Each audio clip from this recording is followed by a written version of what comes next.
Your Name knew he was there, could feel his eyes on her as she relaxed in the hot spring. If she hadn't known who it was, she would have dealt with him by now, chastised them for being a peeping Tom and sent them on their way with their tail between their legs.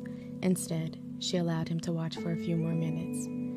"It's so unflashy to spy on me from the trees." The deep chuckle that met her statement made her smirk as she tilted her head back, eyes closed as the sound Hashira approached.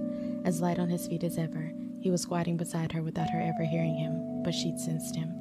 Maybe I was enjoying the view. She slowly opened her eyes, rolling her head to look at him. His hair was down, and he wore a deep blue Howie with a plush towel draped over his arm. It was sinful for him to be so attractive. Wouldn't the view be better up close?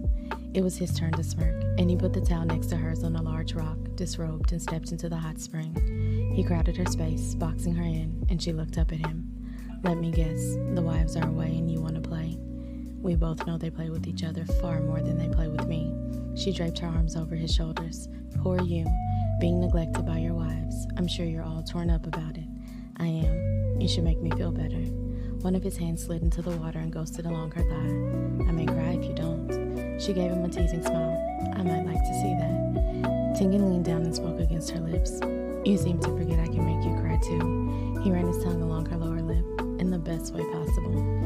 She wouldn't deny it because he did. He overwhelmed her with so much pleasure, gave her so much that she was often brought to tears, reduced to only her base needs as she incoherently asked for more.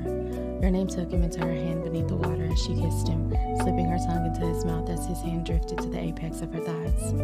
The hot spring wasn't the best place to get started.